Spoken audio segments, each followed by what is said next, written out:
Una, mag-login muna sa Hello Money. Tapos ilagay ang email address or mobile number, tapos password.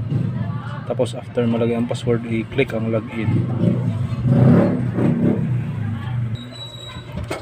Tapos ito na yung makikita nyo guys. Sa ibaba may nakalagay na manage cards. Tapos ATM card, virtual mastercard. Tapos may nakalagay dyan transfer money, pera padala, pay bills, buy load, cash in, transaction history. Ayan. Tapos kapag kiniklik naman nyo ang profile, makikita nyo dyan yung mga ibang impormasyon. Makikita sa inyong profile ang pangalan ninyo, tapos yung 12 digit na number. Ayan. Tapos read money conversion, biometric settings, may referral code, account limits. Ayan.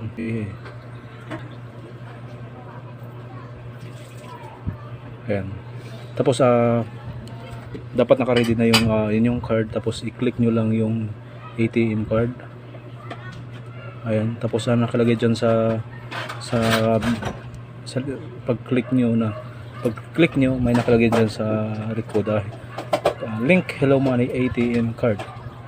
Tapos ilagay nyo yung card number, card expiry date, tapos nominate PIN. Yung PIN, yan yung password ninyo. After nyo mapilapan tong tatlo na to, i-click nyo lang ang continue. Kahit hindi nyo isulat ang number guys, pwede nyo rin i-click yung camera na yun, scan a new card. Pwede nyo pong picturean yung number nyo sa card, yung account number. After nyo po mapilapan yun, ito po yung nakalagay sa likod. Ayan.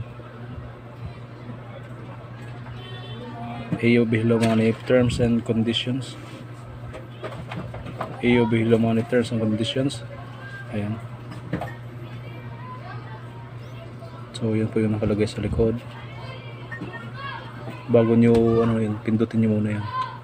Ayan. Napakahaba po yun. Tapos pagkatapos nyan, after nyo po mabasa yun, click nyo lang po yung agree. Yan, click nyo po yung agree na yun.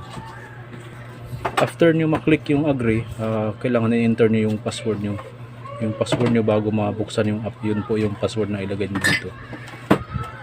Tapos after nyo malagay ang password, click nyo po yung submit. Tapos may nakalagay na please wait. Tapos antayin nyo po yun. After nyo maklik yun, may nakalagay po sa likod na link ATM card success. So ito po yung nakalagay sa likod guys. Ito yung nakalagay sa likod, link ATM card success.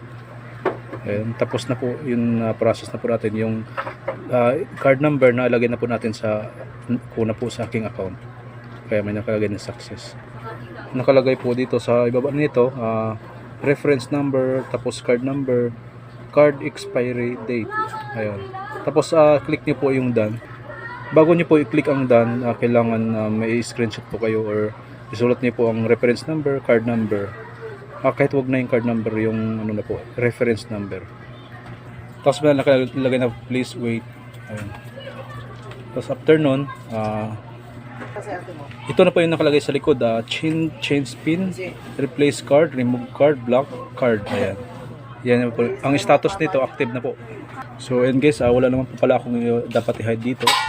And after niyo po maklik yun, ATM card must Hello Money. Ayan, andyan po yung aking account number. Tapos valid through May 2033 yata to.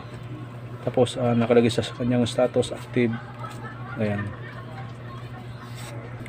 So yun lang po ang aking ibabahagi sa inyo ngayon. Sana nakatulong po itong video na ito para sa inyo.